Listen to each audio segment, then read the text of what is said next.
Okay, testing, testing, testing now. I think I can hear it.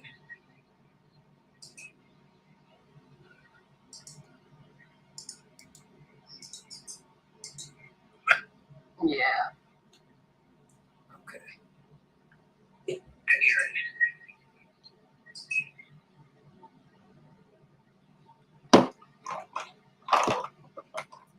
This idiot was nuking me.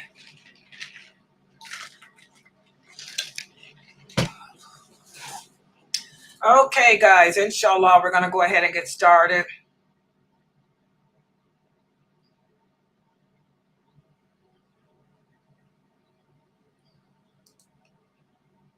I had to turn my protection on. Oh, this idiot was nuking me.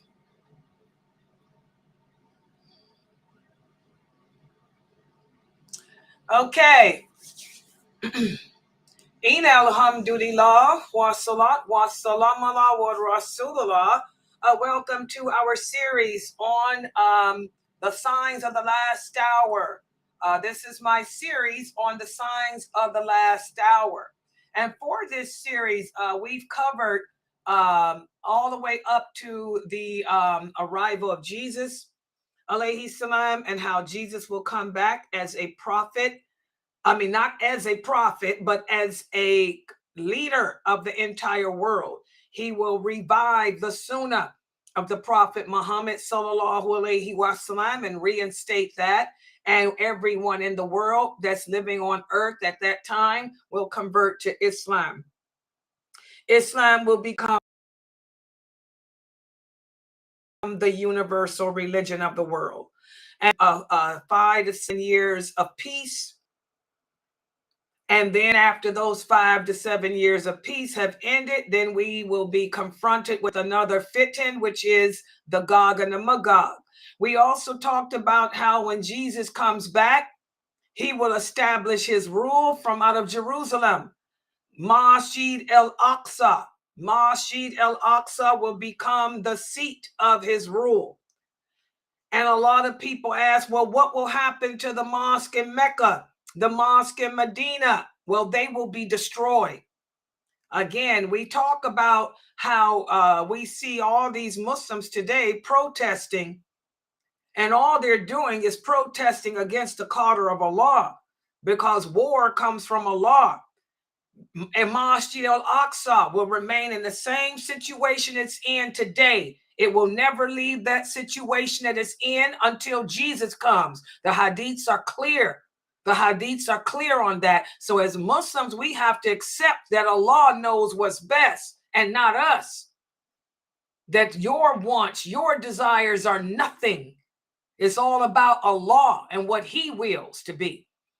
But when Jesus comes back and rule from out of Jerusalem, and Masjid al-Aqsa will become the seat of it, you know, it comes with the price of the mosque in Mecca and the mosque in Medina being destroyed. Okay. It also comes with the price of Mecca, Medina really not serving any purpose except other than the Hajj ritual. And then after the Gog and the Magog, and this is where we're going to pick up today.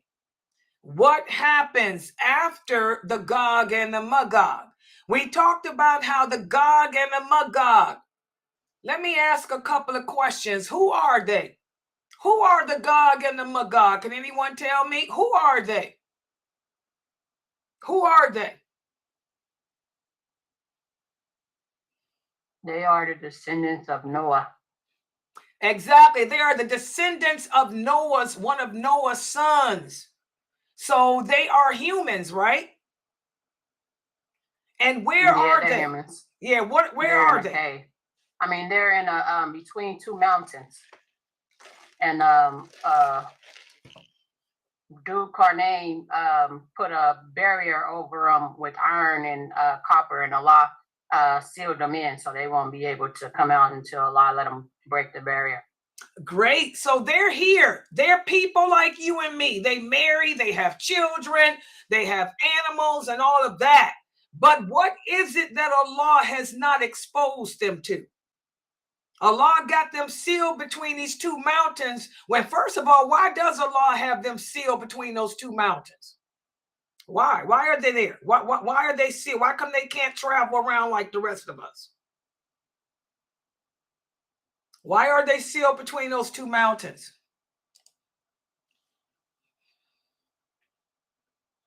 I guess I answer. So they still behind there because they still behind there because they some horrible people. They was killing the people in the land that's right there in front of them. They was so horrible. So that's why they over there. Exactly. They're so corrupt. They're so disobedient.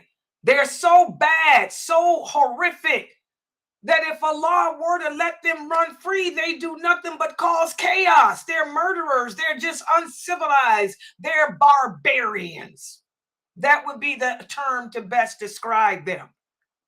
Okay? And so since Allah has them sealed between those two mountains, they carry on with their lives and stuff. And because they're sealed between those two mountains, what does that mean? That means they don't have knowledge of what things? What is it that Allah has not exposed them to?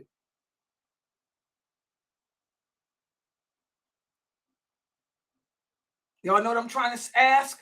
Yeah, they haven't been exposed to nothing. They don't have technology like we have. They don't have no cars or nothing. The clothes that we wear. So they basically wherever they do Carnane stop them in that time is where they have. That's the only thing they have. They don't have no guns, nothing. They just got knives and stuff that they made, arrows and stuff like that. Exactly. They haven't been exposed to nothing except what the world as it was from back then. So they still dress the same, no TV, no technology. They're still primitive. These are primitive people. We would refer to them as being primitive. They're still living the same way they've lived since Dhul Qarnayn put them between those two mountains and sealed them in. Okay? And remember, Allah does what he does for reasons.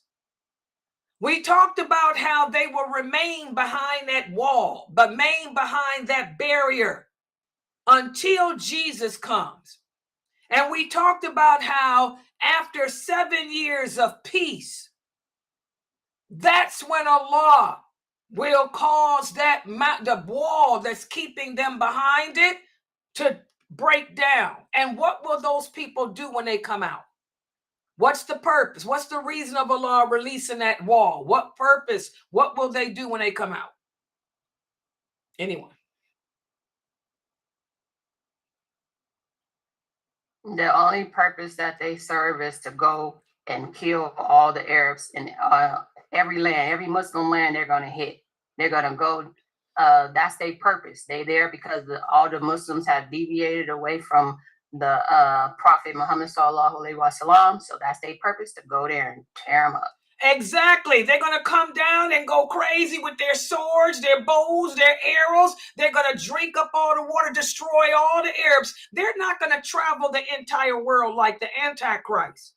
They're only going to hit the Middle East, the Gulf, all those countries, Oman, Bahrain, Kuwait, the Emirates, Jordan, Syria, Lebanon, okay, Jerusalem, Arabia, and they'll even go across to North Africa. They're going to hit Egypt, Tunisia, Libya, Algeria. They will destroy all the Arabs. They will destroy those countries. And there'll be so many of them, thousands and thousands of them. And we talked about how when the word gets out, when Jesus is told that these people are killing up everything, and he rides out with his army, and he sees these people, how they look, how many of them, how they fight. What will he do? What will be Jesus' response? Anybody remember?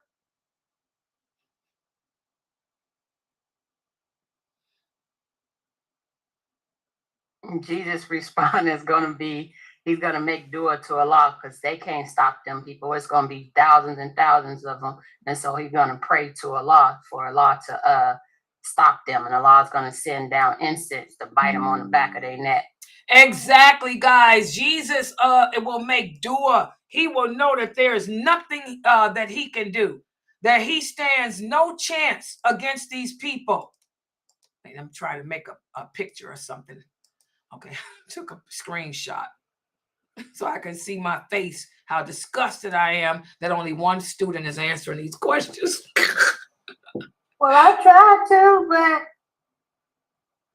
What's your excuse, Sabrina? Your mic is on.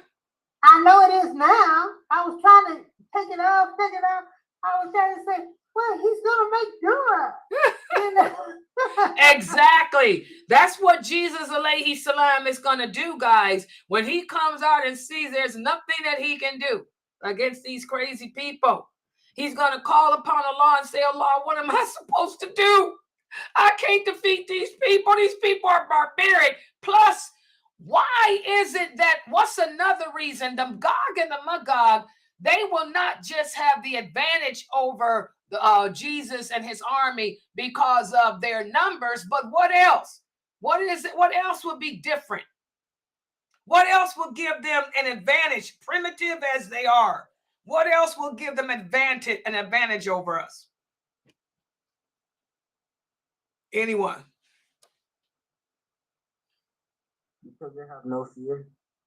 No fear, but what else? Also, the fact that they had no technology means what? They're smarter, or like smarter how?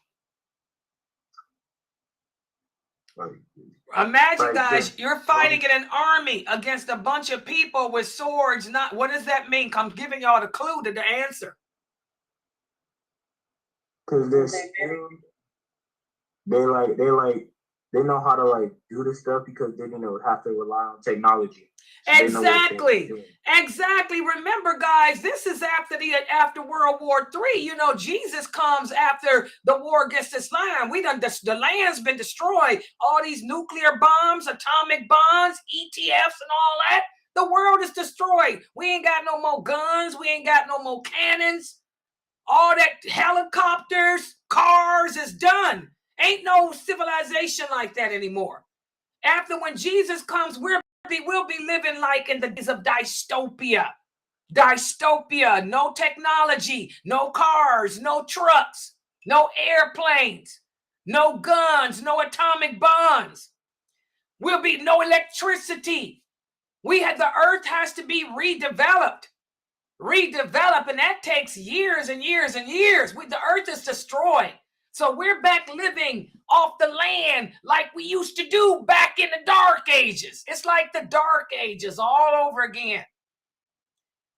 All we know how to do is pick up a gun. All we know how to do is get in a car. These people have been kept ignorant for all these centuries. So they know how to fight with arrows. They know how to fight with swords, with spears. So that's why Jesus is going to be like, what can we do? My men don't know how to deal with this. Plus, it's too many. And so what will Allah do? How will the Gog and the Magog be destroyed? What will Allah do to answer the supplication of Jesus alayhi salam? He will send down a worm that's going to carry diseases, and it's going to attack them in the back of their necks, and they're all going to get sick and die. Exactly. Good job. Allah will send down some insects, some nasty little filthy little worms, like a mosquito bite. Imagine being bit by a mosquito, but you die from its biting you. That's what it's going to be like. Those insects will bite them in the back of their necks, and they will all die. How long would it take them to die? Can anybody remember? All thousands of them. How long would it take them to die? Good job, Geechee. One night. They will all die in one night.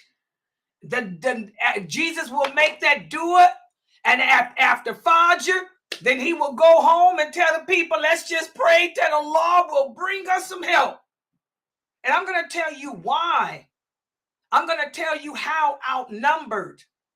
Today we're going to go over, because we even have the authentic hadith that tells us how many men will be with Jesus.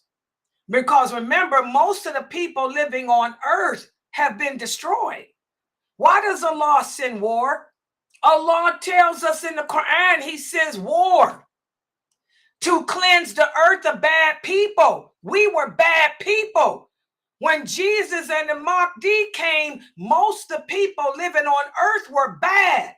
Those people that call themselves Muslims were bad. Most of the Muslims were hypocrites.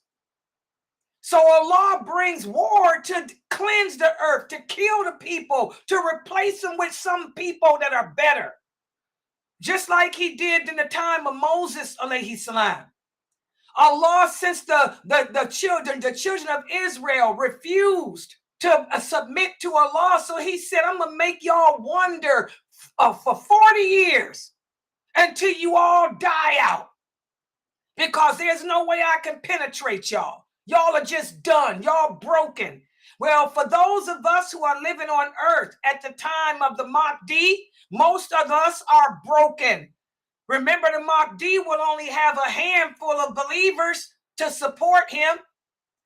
Jesus will take over after him, and Jesus will only have a handful of believers supporting him. The earth is not going to be that populated with people anyway, because most of the people have been dying from the atomic bombs. So the human beings will be outnumbered that's living. The Gog and the Magog will be thousands of them, and we ain't going to be that many of us even living at that time. Because it's only been 5 years. It's only been 5 years since the war. Not that many babies was born. Y'all see? So Jesus will make dua. Allah will send the insects. The insects will bite the people in the back of their neck, and the Gog and the Magog, and they'll die in one night. And it will be so many of them. The blood will be everywhere. The earth is not even fully healed from this war. The stench will be so bad that what will Jesus do? The smell will be so bad that everybody living on earth, even though the Gog and the Magog only came to the Middle East to fight, even the people in Europe will be able to smell the stench. Even the people in America will be able to smell the stench. That's how filthy it will be, and that's how many thousands of them there will be. So what will Jesus do about the filth and the death left behind from these people? Can anybody remember?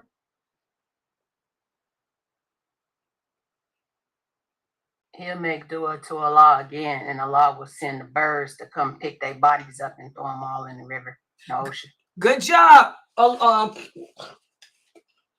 He'll call upon Allah again. Allah will have removed them from the earth. And as far as the stench, what will Allah do about the smell? The rain. In the rain. Good job. Allah will cause it to rain, and the rain will cleanse the earth of their filthy smell. And that's where we stopped off the other day. The Gog and the Magog. Majuj. These two groups of people have been destroyed. Allah has sent rain down to cleanse and purify the earth. The people are out dancing in the rain, jumping up and down. Oh, the stench is gone. So what happens? We're going to pick up with that tonight. So let me put the PowerPoint up on the screen. And thank you, Mina, for holding it down. Thank you, Anissa, for waking up. Thank you, Geechee, for typing. And I don't know how it is, but I can see your typing, and it popped up on here. Allah must have wanted me to see Geechee. I told y'all she's my gift from Allah anyway. Hello, Geechee's Layla's gift. I made dua for her, and Allah sent her.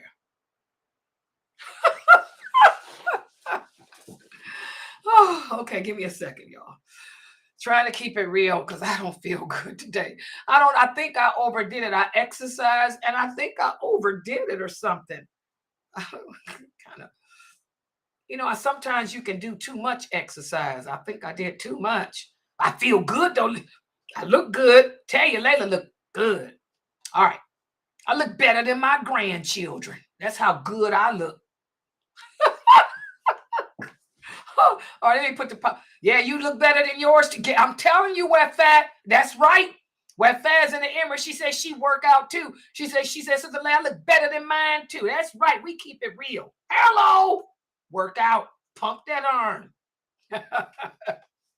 Okay, let me put the PowerPoint up. Yeah.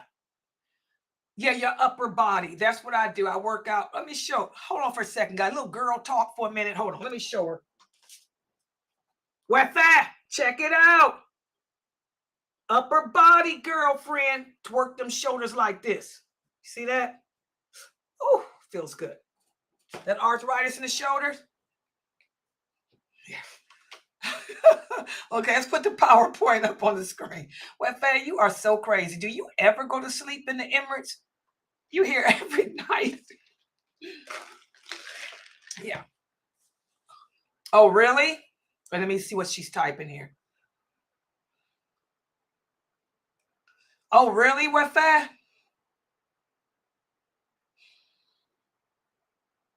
Oh, okay. Oh, subhanallah. Yeah, I'll keep her in my door. Inshallah, after the class, I'll call you on WhatsApp. Or I'll keep her in my supplication. May Allah make it easy for you guys. Subhanallah. Okay, let's put the PowerPoint up on the screen. Subhanallah. Wafa. Okay, here's the PowerPoint for you guys.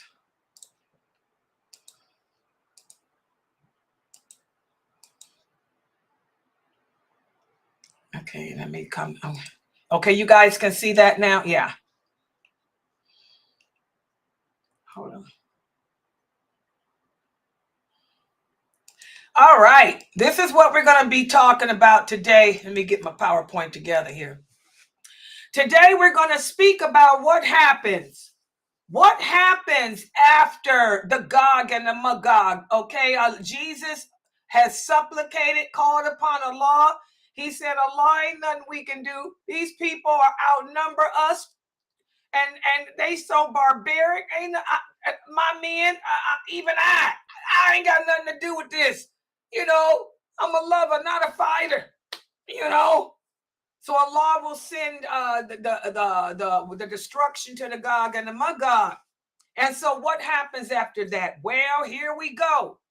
Tonight, I'm going to cover the destruction. And I repeat, the destruction. And I repeat, the destruction of Mecca and Medina.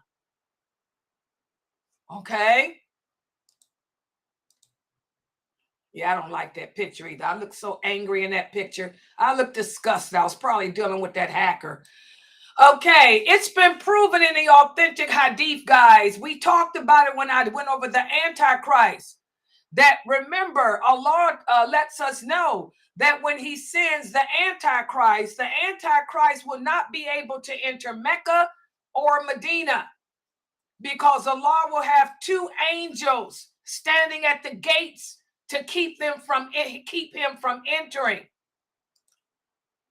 We have the hadith whereas the Prophet sallallahu alaihi wasallam said neither Antichrist nor plague will ever be able to enter Medina.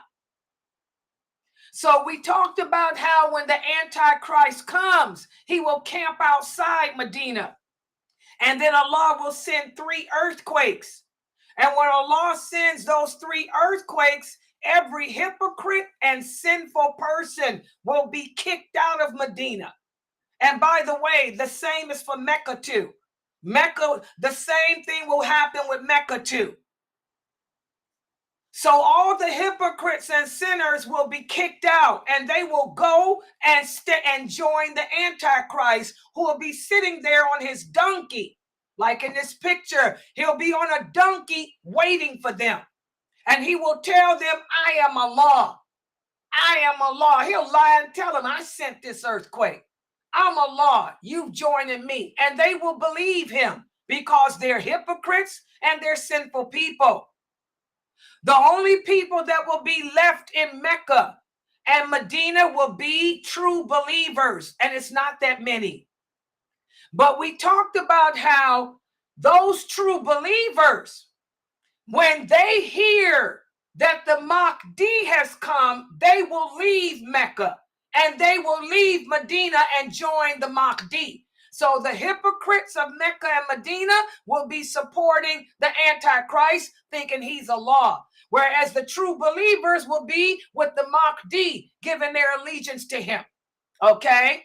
And also, just so you guys know, the Prophet Muhammad sallallahu alaihi wasallam said most of the people who will be kicked out of Mecca and kicked out of Medina will be women.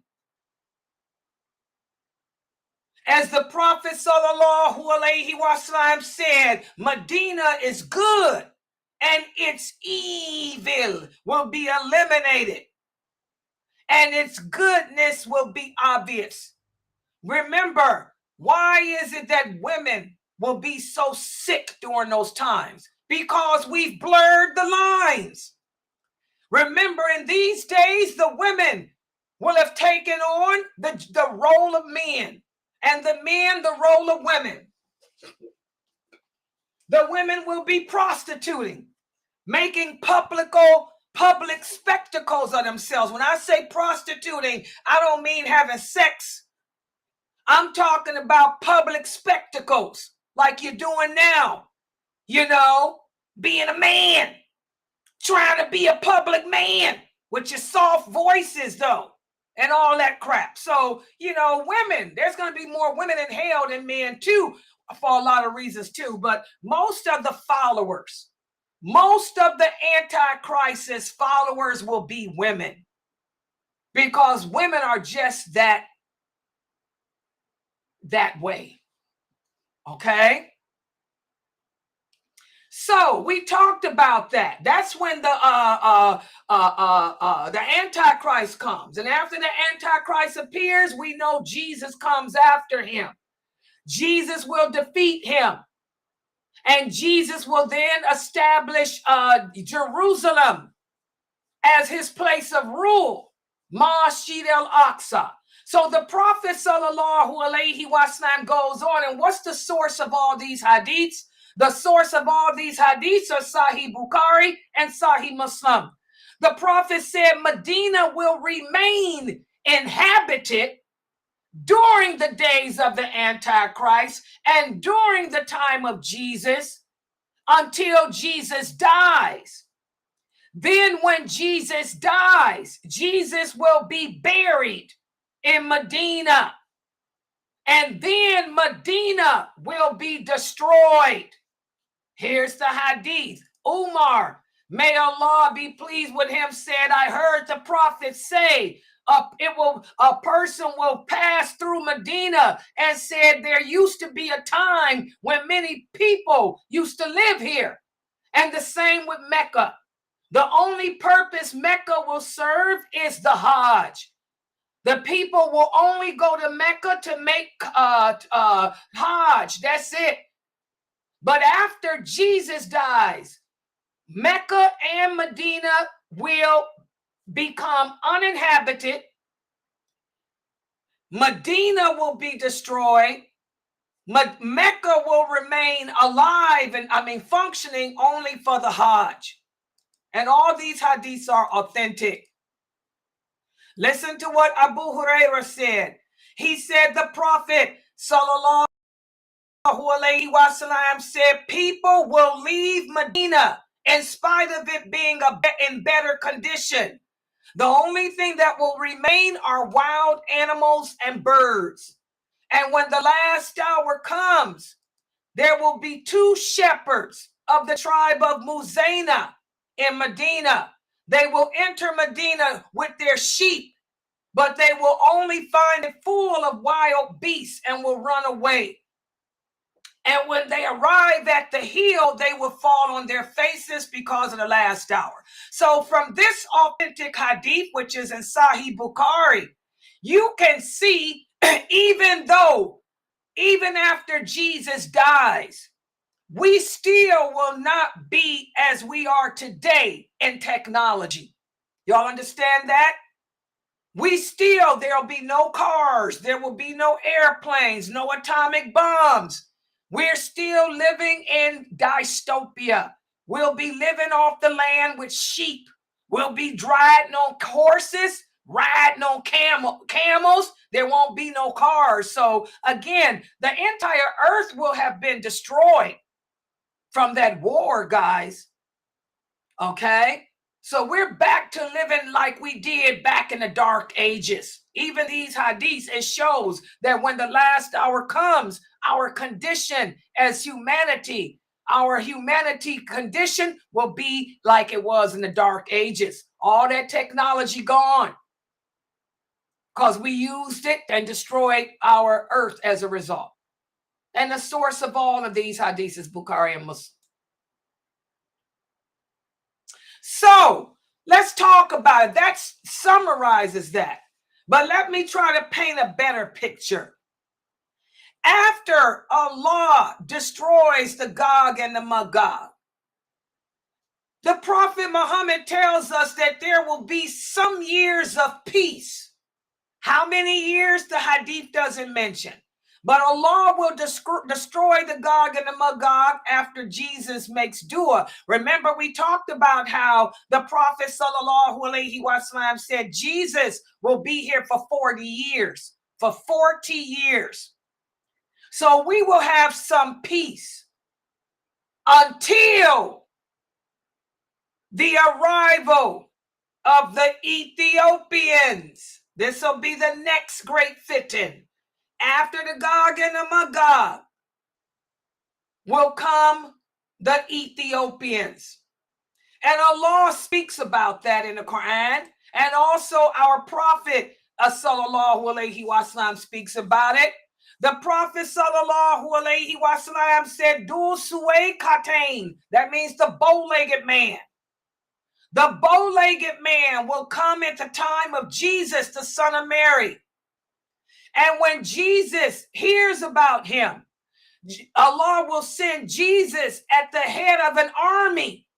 And his army will only be 700 or 800 men. So that shows you guys, this is an authentic hadith, Bukhari and Muslim. So that shows you that the world hasn't been repopulated a lot yet. A lot of people were killed. Allah cleansed the earth by killing everybody with this war. Not everybody, but most people. Because most people were bad, dirty, hypocrites.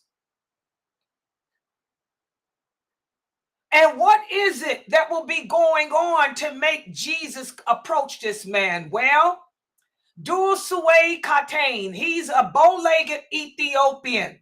He will come from out of Ethiopia with an army on horseback. Remember, no cars anymore, horseback. He will go to Mecca. And when he arrives in Mecca, he will find the people making Hajj. And he will go to the Kaaba and he will tear down the Kaaba so he can steal the golden idols that are hidden underneath there from the time of the Prophet ﷺ. And when the news reaches Jesus in Jerusalem that the people are making Hajj and an army of Ethiopians is trying to destroy the Kaaba, that's when Jesus will gather his men, and he will only have 700 or 800.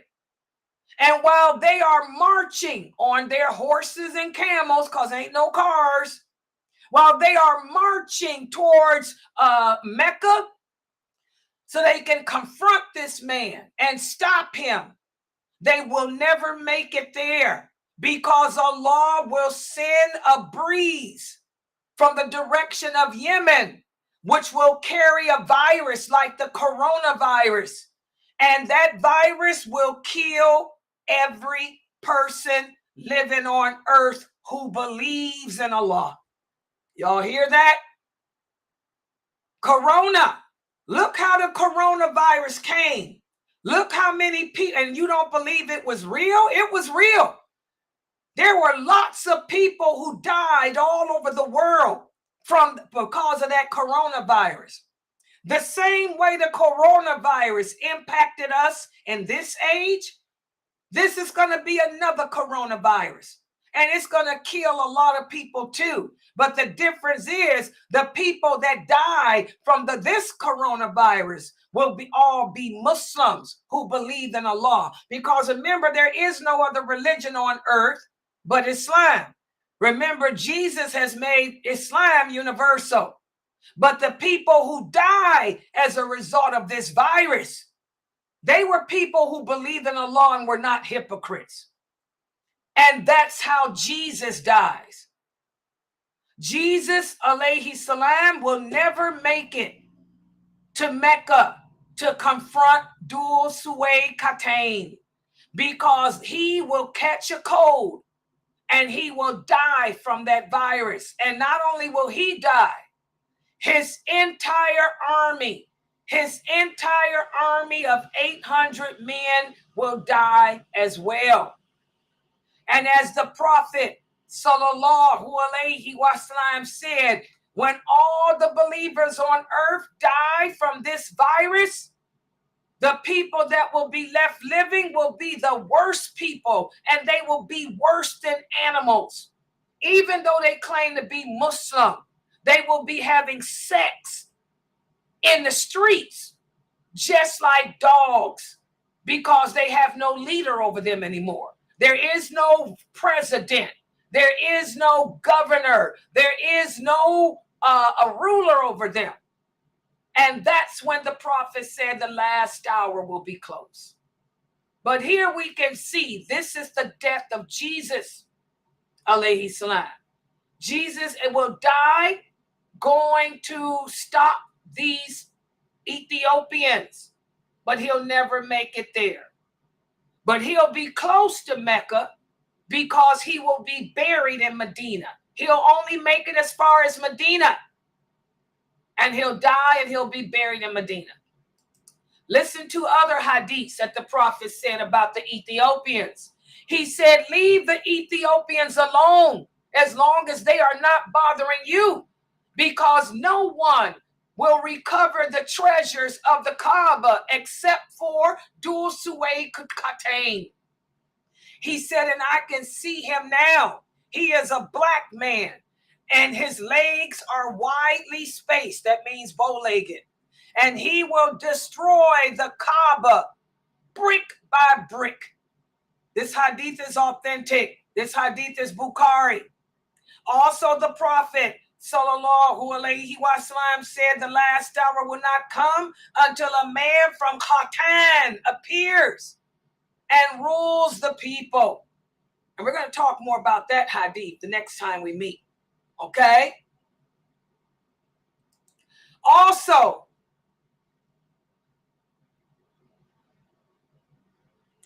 who is the man known as Qatain?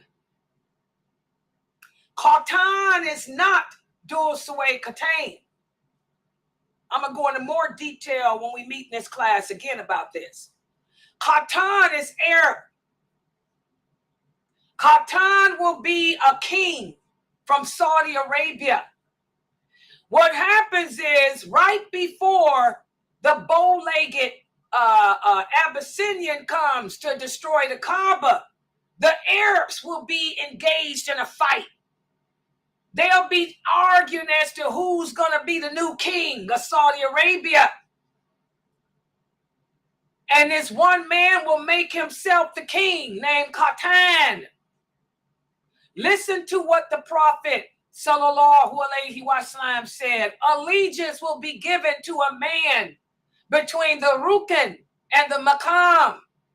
They will be right there in Mecca, where the Kaaba is, near where the Kaaba is.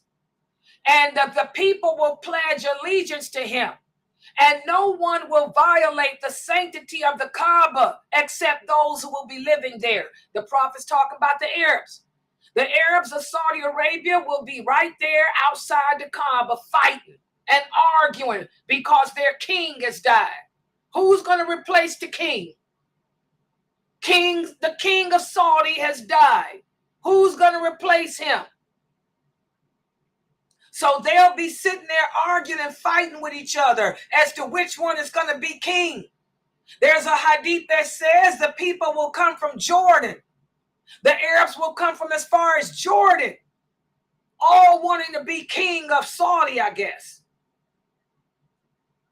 And when they violate the sanctity of the Kaaba, he said, do not ask about the destruction of them, because you ain't got to worry about Allah punishing them for fighting and arguing at the holy harem. Don't worry about it, because Allah will send the Ethiopians to come and kill them and destroy the harem. And the Kaaba will never be rebuilt after this. So there it is.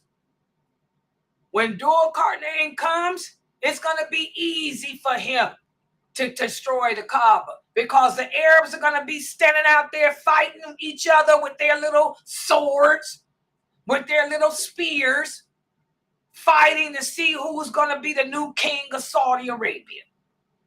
Y'all see that?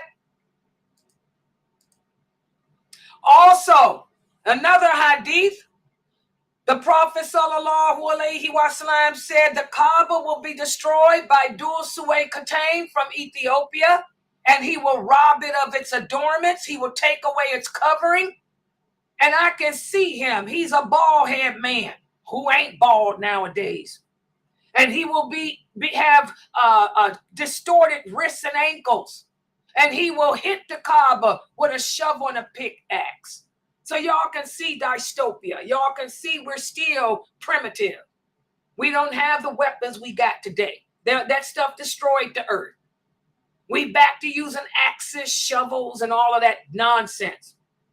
And y'all see this covering of the Kaaba. Dhul Qarnayn will climb up on this Kaaba and take it, knock it down brick by brick. He will steal this covering, and underneath this white bottom part are the gold idols that the Quraysh used to worship. He's going to destroy all of that. And while he's taking that stuff, what are the Arabs doing? The Arabs would have been killed, because he's going to ride up with his army while they fighting and arguing over who's going to be the king of Saudi. Subhanallah. So this is a picture, guys, of Mecca. Y'all see this? Imagine his little army coming over these hills. Here you see in the harem, this white part where the Kaaba is, in the harem. These are all the Arabs. The Saudi Arabia, Oman, Bahrain, Egypt, Emirates, Jordan, Syria, Iraq. They all sitting in here like a bunch of idiots, with killing each other over who's gonna be the new king. And while they in this little spot doing their thing, they don't see the army of Dhul Qarnayn coming over these hills with all his men. He gonna ride up on them with his horses and camels and slice them all up, and then climb up on that Kaaba and destroy it brick by brick. And he's called Dhul Qarnayn because he has small calves. And they say that this is common amongst black people in Ethiopia. I don't know. I don't know what kind of calves y'all got in Ethiopia, but that's what the hadith says is common. Their thinness is common amongst black people in Ethiopia.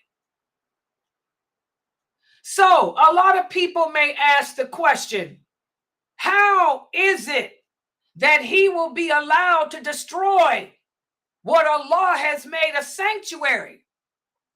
Remember, the Prophet Muhammad told us that Allah has only made Mecca a sanctuary until the last hour comes. So Allah tells us it will remain a sanctuary until then. So there's no contradiction with that hadith and the Quran. So again, during the reign of Jesus, there will still be people there in Mecca. There will still be a handful of people in Medina too. But those two masjids will not be of any importance anymore, because the people will be with Jesus in Masjid al-Aqsa. Okay? But when Jesus dies, no one will live in Medina at all anymore. And the only purpose Mecca will serve is the Hajj ritual. As the prophet said in another hadith that we went over, the people will continue to perform Hajj until right before the last hour. So once Dul Saway Khatain destroys the Kaaba, it ain't going to be much longer after that. And that's where I'm going to stop for today. I want y'all to ponder this reality. All good things come to an end. Allah is in control of everything in this world. Allah tells us in numerous verses of the Quran that war comes from him. You brothers out there giving dawah, y'all got to stop playing on the weak Muslims' emotions about Gaza. Gaza is nothing compared to what's been happening and what's gonna happen. Okay? Allah decreed this, and his will be done.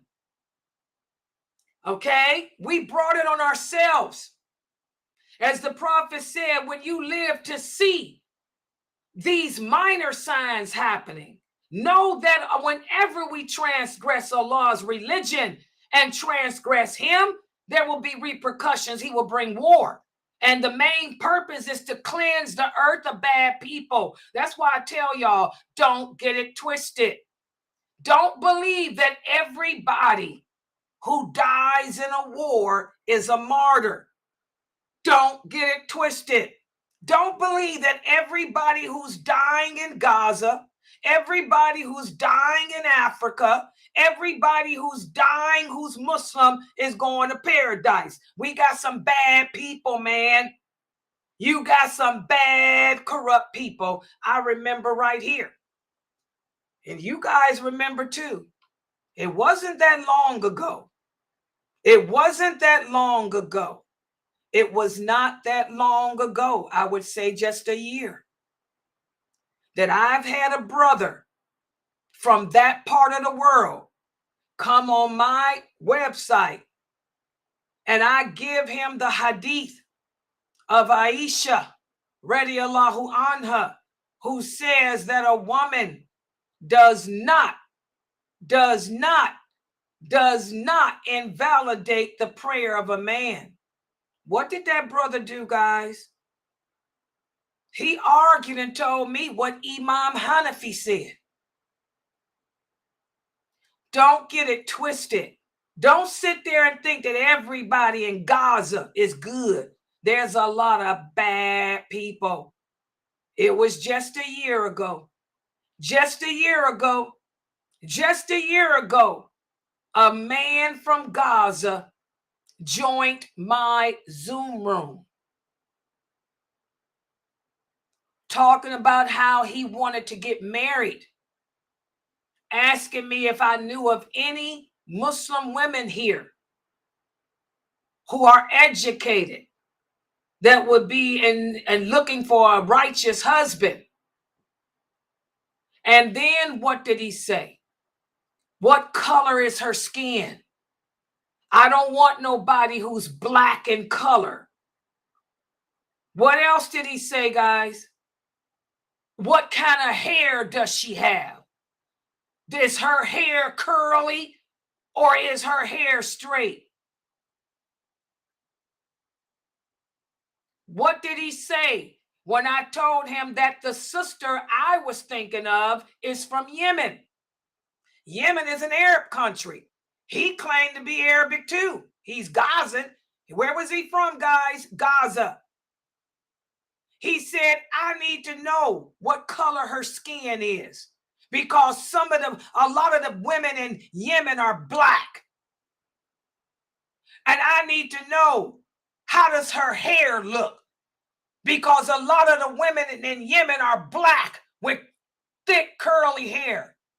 What type of man is that? He was from Gaza. Where was he calling us from? Gaza. That racism. That racism. So don't get it twisted. A lot of Muslims are apostating.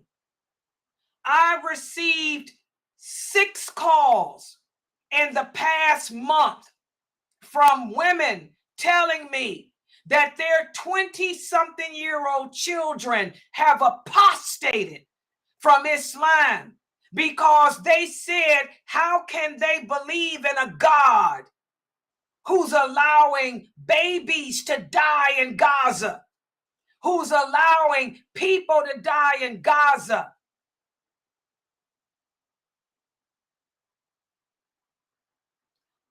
Maybe the people in Gaza ain't all that good, because Allah says he sends war to cleanse the earth of terrible people. And we got some terrible people living on earth today. If you that bad, where you're going to come into an Islamic website, ask us to do you the favor of helping you find a wife. And I tell you, I got a nice sister. She just speaks Arabic just like you. She's Arabiya just like you. She's from Yemen. What color? Is she black?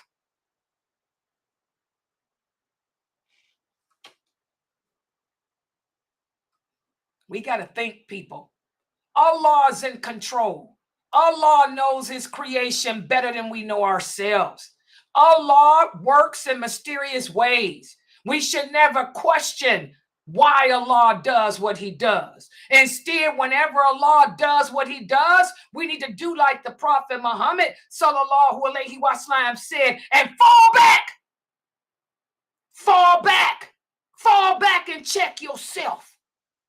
And ask yourself, what am I doing to cause Allah to send war to cleanse the earth? Am I like that brother, a racist? Am I like the other man who called himself a scholar, but he didn't accept what Aisha had to say over Imam Hanafi? Both of those brothers lived in Gaza. There it is. All right, I'm going to stop right here. Subhanakallahumma wa bihamdika ashhadu an la ilaha illa anta astaghfiruka wa atubu ilaik. Any questions or comments?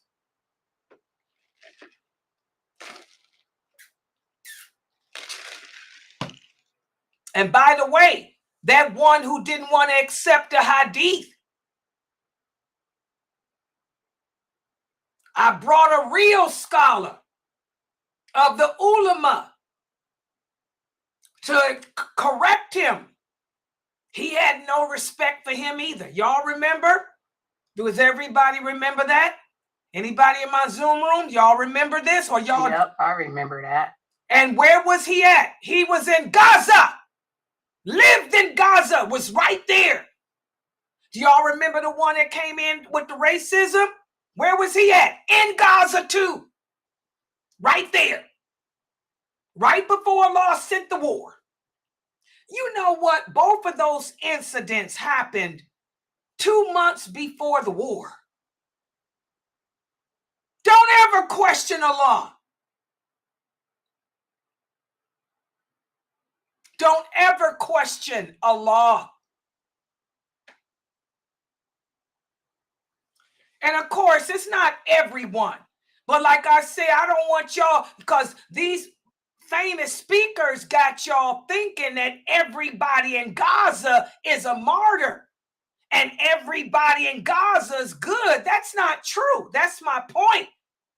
Like the Prophet told Umar, radiallahu anha, after the battle of Uhud, Umar was walking the battlefield and he was saying, this person's a martyr, that person's a martyr, this person's a martyr. The Prophet stopped. He said, don't say that. that one that you just passed, he's in the hellfire right now, holding on to that red cloak he stole.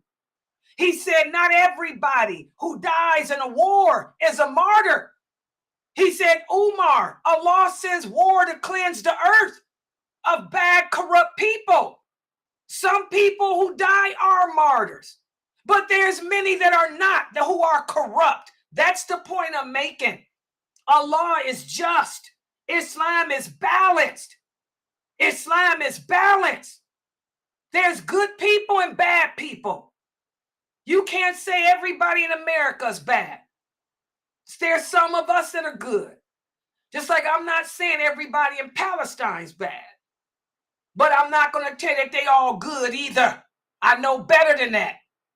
Allah is just and balanced, and he speaks the truth. Allah is not a liar.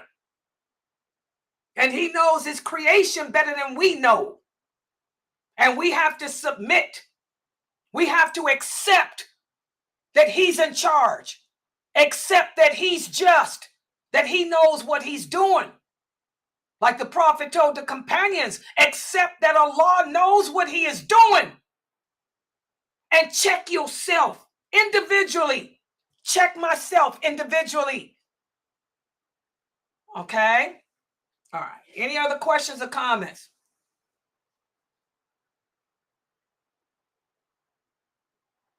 When he said what he said, being a dyer, I checked him.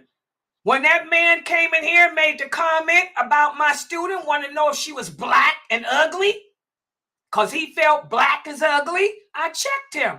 I asked him, how dare you come in here and insult your Muslim sisters?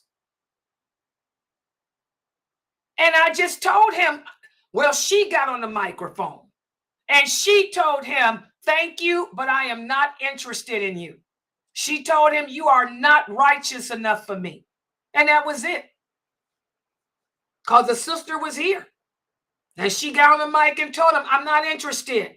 She said, I would never marry a man who's tribal and racist.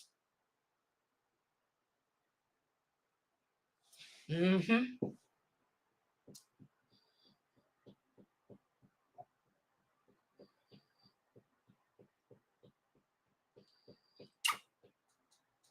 Exactly, Sister Nicola. Yeah, Allah knows what he's doing with this war.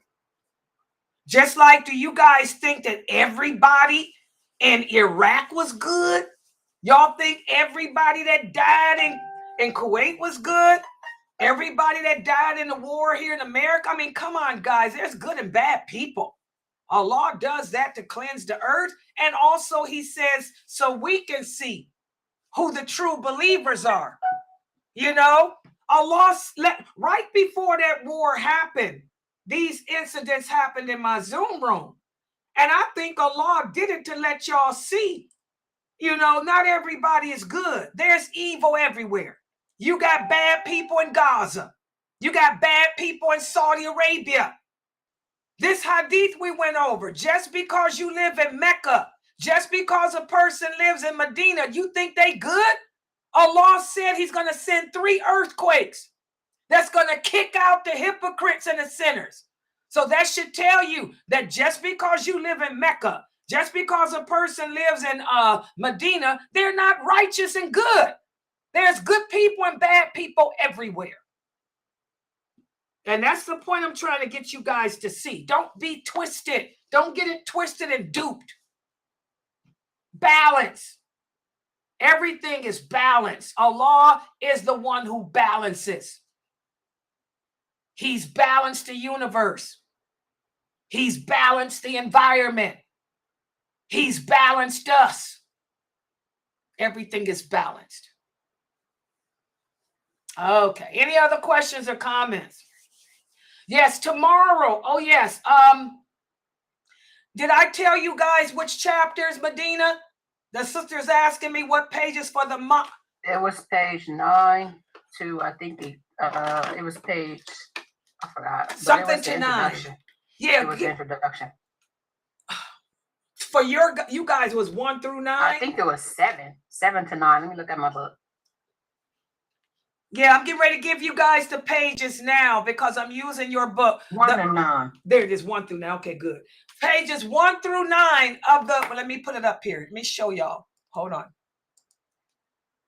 Oh, sister, did you? She says she liked the way I taught it. Mashallah. Well, I was going to ask you, did I do a good breakdown? She said I did an excellent job. Okay, look, guys. This is the, make sure you guys, for those of you who don't have the book, the Hasidic Tafsir. This is written by Sheikh Kareem Abu Zaid. That class will be tomorrow. Do I have it tomorrow, y'all? Yeah, at 9 p.m. We'll be covering pages 1 through 9, and I will post it up. Pages 1 through 9 of the Hasidic Tafsir. For those of you who have not yet bought the book, please go to Amazon and buy it. It's only $19.99. So we're going to go over pages 1 through 9. Y'all see that? Take a screenshot. That's the book. And yes, I tried to give you guys an example today.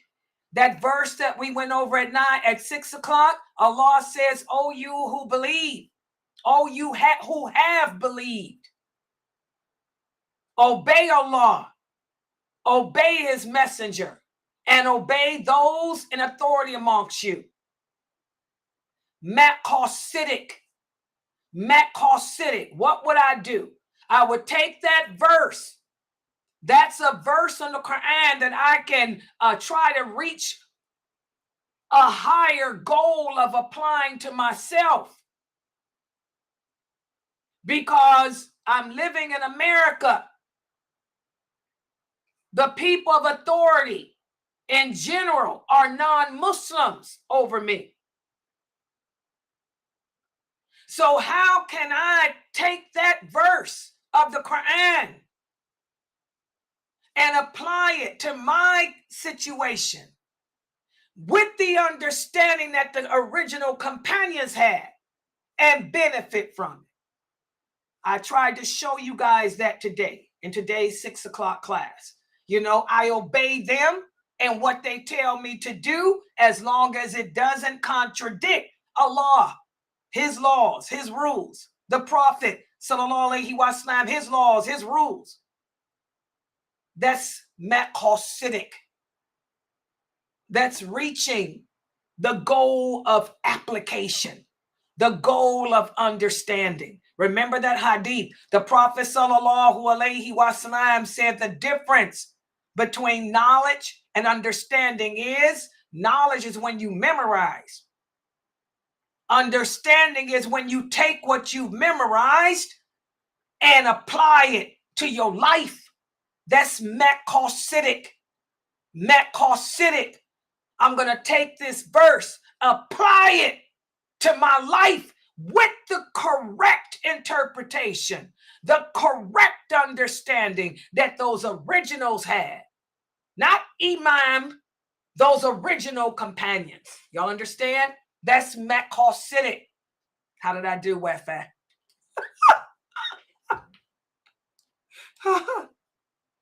Wi-Fi says she loves how I break it down in English. She wants me to come to the Emirates and teach them in English, the people there, what Hasidic.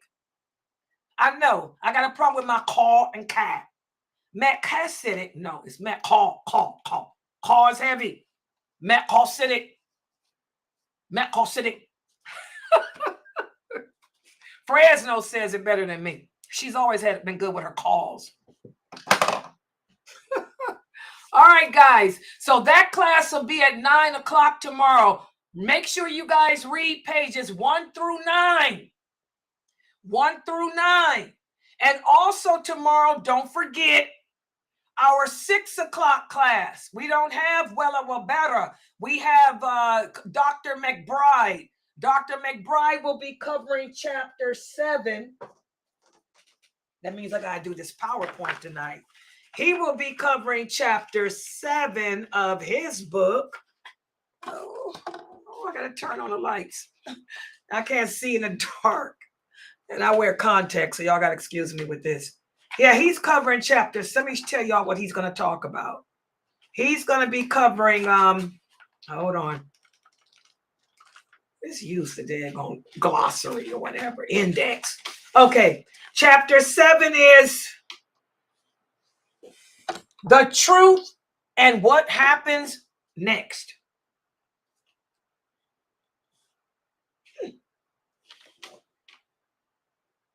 The truth and what happens next. That's what Dr. McBride will be covering tomorrow.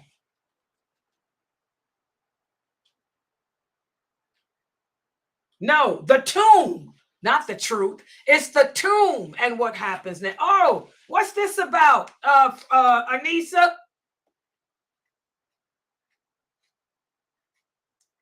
Mecca City. Brother Tahir, I wish you could come in this Zoom and tell me how to say that. I mess with that. I cannot pronounce that because my call. Mecca City. Was that right, Brother Zahir? Did she say it right? Say it again. Mecca City. Is that right, Zahir? I wish you could join my Zoom and tell us how to pronounce that. I've been trying to pronounce it. Mecca City. I mean, I had it right. I think she got it right. Anissa, what is this tomb and what happens? The tomb and what happens next. That's what he's going to be talking about. What's the tomb? I don't have the book, Layla. No, what's the tomb? I guess it's the song that he was buried at. Yeah, because remember we talked about the rising, so maybe it has to do with what he had a tomb. Oh, okay. What's the tomb about? Oh, you talking about the religious person? Yeah. He's talking about the tomb of Christ Jesus, basically. When they and then when the stone, the rock was removed about the tomb, some kind of doggone. Girl, you know this is tomorrow's class. Yeah, I gotta figure out what to write. Yeah, Dr. McBride, Brother Zahir. I'm gonna be honest. He's new to Islam. Brother Zahir, he's new to Islam. He's been Muslim for about 20 years. And he's only here to answer these questions for the new Muslims. So I don't know. Oh, Brother Zahir said he trying to say it too, y'all. I think we got it right. Matt call. Wefat said we both did it right. She said call is heavy. So Matt, call, Sid, Dick. She said call is heavy. So she said we both, me and Fresno did it right. It's Matt call Siddiq. Matt call Siddiq. Call is heavy, not ka. It's call, not ka. Yeah, she said Matt call Siddiq. Brother Zahir. It's kind of hard, that throat. It's that call. Is that right? Wefat? Call. Yeah, call. Matt call City. Fresno really got it. Yeah, but this is the tomb. So what is this about? Him coming up or something? It is a tomb that he was put into a tomb somewhere between midday and afternoon. And he was placed there. And he actually rose, supposedly, according to the Bible, on 3 days. But it was only 1 day and a half. Oh, so this is going to be talking about how the Christians talk that rising stuff. Yeah, that's why they celebrate Easter. Oh, you're kidding. That's where they get the Easter. That's where the Easter comes from. The rising of Christ Jesus. Yeah. Okay, well, that class is 6. He's going to talk about how they are so misinformed. Yeah. He's going to talk about that. Okay, yeah, Brother Dave. This is the other David. You're not Daoud, right? No, that's Edward. I'm sorry, Edward. Yeah, Edward said you're right, Anissa. Yeah. Yeah, Edward said, he's going to probably show. Edward said he's going to probably show the inconsistency. Yes. The inconsistency. I think there's 3 chapters that talks about 3 separate accounts of the crucifixions and the way that Islam supposedly was supposed to rise. So yeah. Yeah, that's what she said. He said it's going to be a lot of contradictions. He's going to probably show us how to disprove it. Yeah, you should talk about the rising, and then him approaching his apostles, showing the holes in his hands, and then asking for food. Oh, they say he had holes. Yeah, he's look at my hands, man. See, I was crucified, and then yet give me some food. So you're talking to a so-called spirit, but you got someone who can eat, which is ridiculous. Oh my God! Yeah, it's crazy. They believe that it was a ghost. Hey. But the ghost wants some food to eat. Yeah, but the ghost wasn't really a ghost. It was somebody who was able to eat food, and then after that, he ascended. He had an ascension. Oh but my you gotta God! Look, Catholicism, Catholics are mixed up with the regular people who are Christians because they're the ones that give you that whole ideology. That's where Paul came from. Paul gave that ideology. That he rose, and when he rose, he was taken up. And before then, they took this picture of him at the Last Supper with all his apostles. Oh, that's where that Last Supper. Well, no, you know, when where that picture comes from. That comes from the Catholics. When you listen to their ideology, you wonder how can they believe in that? Just like I never understood how people could follow Elijah Muhammad. When I was a little girl, when they were talking about the spaceships and beaming everybody up and fighting, and some black man got angry and created the white race, I couldn't imagine that. I could imagine vampires and werewolves, but I couldn't imagine that type of stuff. Yeah. When I was a kid, I'm like, how do people believe that? Well, I guess the same way people believed him, they believe this made up stuff about Jesus. Because that's the only book they got is the Bible. I mean, they got many books of the Bible, but they don't understand who's writing the book. They have no idea. That's why you got so many different religions out there. King James was the Bible everybody was following at one time. But then at the same time, the Protestants protested against him. And then the Methodists protested against the Protestants. So from them, you got all these other type of religions. Yeah, what was my mother's people? They were Protestants. They the opposite of Catholics or something? They all got the same book later. They all believe in the same darn thing. That's a shame. But they just go at it a different way. They go at it in a different way. Just like the Sufis and the Shiites and the Hindus and the Hoodoos and that mess. Yeah, like the Muslims. We got one Allah, and yet they split up, and here's the way we're going to worship this particular creator. Yeah, y'all see these Shiites with this Muharram month. Oh my God, them people are crazy. They beating themselves and bleeding and killing each other. What the heck makes them think that this is Islam? I mean, oh my God. I had to turn off YouTube the other day. That stuff is graphic. Those people are killing themselves, beating themselves up, and they bleeding all over. I'm like, these people crazy. Mm-hmm. It's like probably in Mexico, you got the Catholics replicating the death of the cross that Jesus carried, and they got the crowns on and walking through the streets, and you know, it's crazy. It's really crazy. It's bananas. And only a person that's got a mind to think. When you realize you're a thinker, you be thinking about what you're reading, and you're going, "What is this? This don't make sense." But you can't go to your priests or your preachers because they'll say, "Oh, don't worry, just believe Jesus is your Lord. He's your Savior. He died for your sins. You know, don't worry about it." And they turn you around. You really don't come out of the book until Allah brings you out of it. Allah brought us out of that book because we were searching for truth. Girl, I ain't never been in the book. I know, but those that were in it, we search for truth. Because Jesus says sad. Only the truth will set you free. Right, Gishi? So we look for truth. And then we began to look at the things we've been doing in our lives to say, wait a minute, this is not right. I got a young girl here that's taking care of me later. And she just came out of the hospital. She's an alcoholic, 28 years old.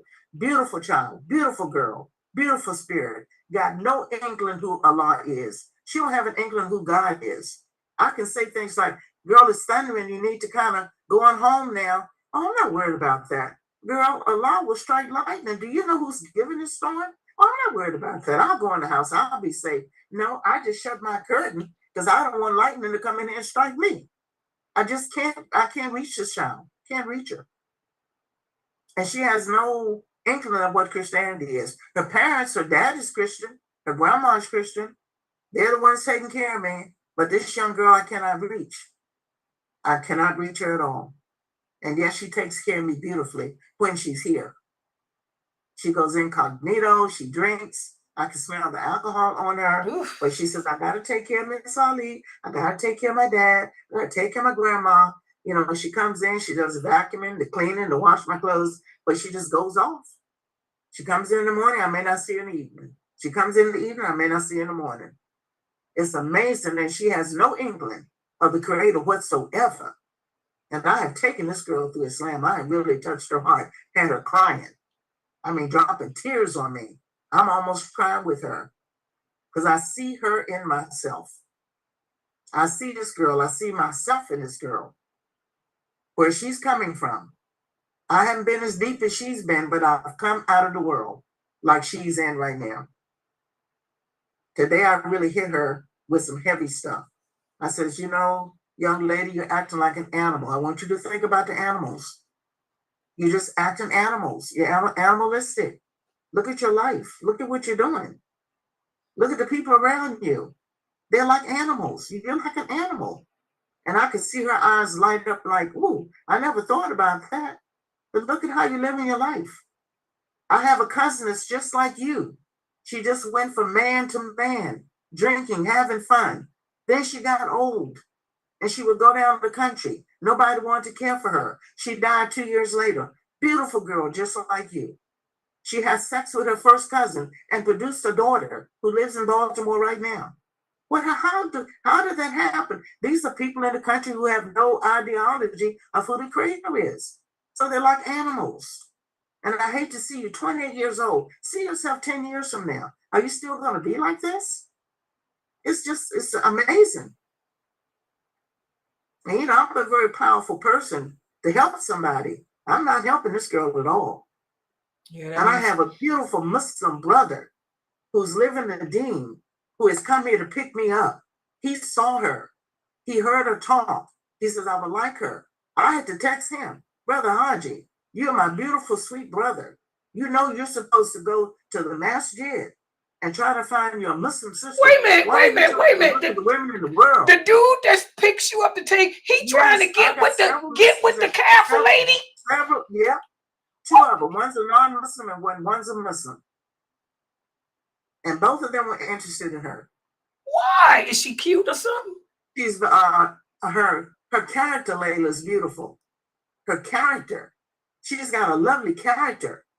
She will draw you in. Oh, really? But then when you look at her lifestyle, it's like, girl, how did you go there? How did you get there? Because she's so sweet. She's just sweet. Oh. And I had to text Brother Haji, you know, I'm not supposed to be texting or talking to you, but I gotta let you know, this is not the way you want to go. You weren't raised this way. So he came yesterday to pick me, day before yesterday to pick me up. And I couldn't look at him in the eyes because I was just embarrassed, but yet I saw this brother who's really looking for a wife. Well, he needs to go look for a wife in the mosque, he's not looking the for a wife. Why is he looking out here in the street? Yeah, well, ain't no Kafir woman gonna make you no good wife. He's an African. Oh, he's African? He's African. Yeah.